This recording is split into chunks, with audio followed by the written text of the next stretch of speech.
UP की राजधानी लखनऊ से सटे सीतापुर में अब सरकारी कार्यालयों में अतिथियों का स्वागत बुके से नहीं, दरी से किया जाएगा। बाकायदा इसका लिखित में आदेश जिले के मुखिया की ओर से सभी विभागाध्यक्षों को जारी कर दिया गया है। सीतापुर की विश्व प्रसिद्ध दरी को अब वैश्विक पहचान के साथ साथ स्थानीय सम्मान भी दिलाने के लिए जिलाधिकारी डॉक्टर राजा गणपत आर ने एक सराहनीय पहल की है।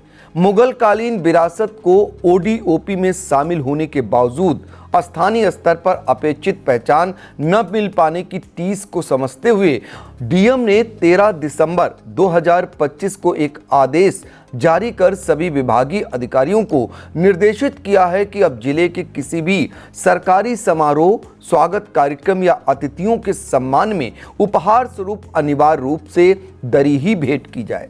प्रधानमंत्री नरेंद्र मोदी के वोकल फॉर लोकल विजन को साकार करने वाली इस मुहिम का उद्देश्य लहरपुर, खैराबाद, बिस्वा, जहांगीराबाद और हर गांव के उन हुनरमंद कारीगरों को प्रोत्साहन देना है जिनका उत्पाद विदेशों में तो निर्यात हो रहा है लेकिन अपने ही घर में पहचान का मोहताज है।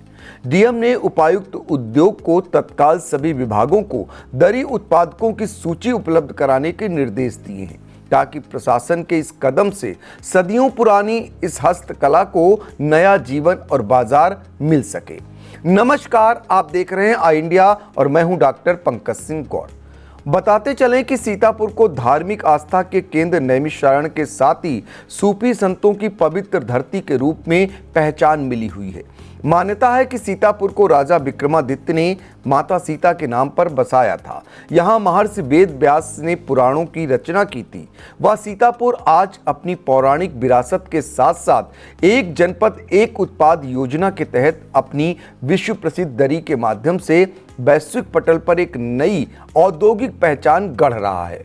मुगल काल से चली आ रही हस्तशिल्प की इस नायाब परंपरा ने सीतापुर को उत्तर प्रदेश ही नहीं बल्कि पूरे प्रदेश में हस्तकला का एक प्रमुख गढ़ बना दिया है।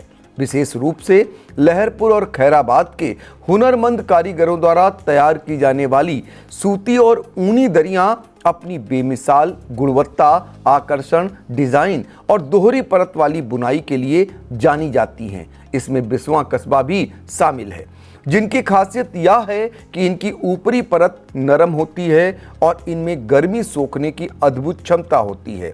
इतिहास के पन्नों को पलटें तो पता चलता है कि 17वीं और 18वीं शताब्दी में ही ईस्ट इंडिया कंपनी ने खैराबाद और दरियाबाद में बनने वाले हैंडलूम कपड़ों का निर्यात शुरू कर दिया था और आज उसी विरासत को योजना के तहत आधुनिक बाजार, ई-कॉमर्स प्लेटफॉर्म और सरकारी प्रोत्साहन के जरिए पुनर्जीवित किया जा रहा है ताकि कारीगरों को आर्थिक संबल मिले और उनकी कला को अंतर्राष्ट्रीय पहचान प्राप्त हो सके।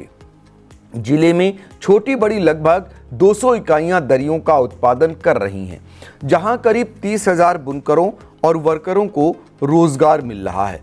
यहाँ तैयार की जा रही दरियां जर्मनी, जापान, अमेरिका सहित विभिन्न देशों में अपनी खास पहचान बनाए हुए हैं। यानी कि सीतापुर में प्रशासन अब परंपरा और प्रगति का ऐसा ताना बाना बुन रहा है जहां एक तरफ ऋषि मुनियों का तप है तो दूसरी तरफ खैराबाद और लहरपुर के बुनकरों की खटखट करती करघों की गूंज जो बता रही है कि सीतापुर अब केवल धार्मिक पर्यटन ही नहीं बल्कि टेक्सटाइल और एग्रो इंडस्ट्री के हब के रूप में भी भारत के नक्शे पर मजबूती से उभर रहा है। उपायुक्त उद्योग संजय सिंह ने आई इंडिया को बताया कि वर्ष 2018 में जब से सीतापुर के दरी उद्योग को ओडीओपी में शामिल किया गया है उसके बाद से एक बार फिर रिकॉर्ड उत्पादन हो रहा है। उद्योग को बढ़ावा देने के लिए विभाग की तरफ से विभिन्न योजनाओं के अंतर्गत ऋण उपलब्ध कराए जा रहे हैं।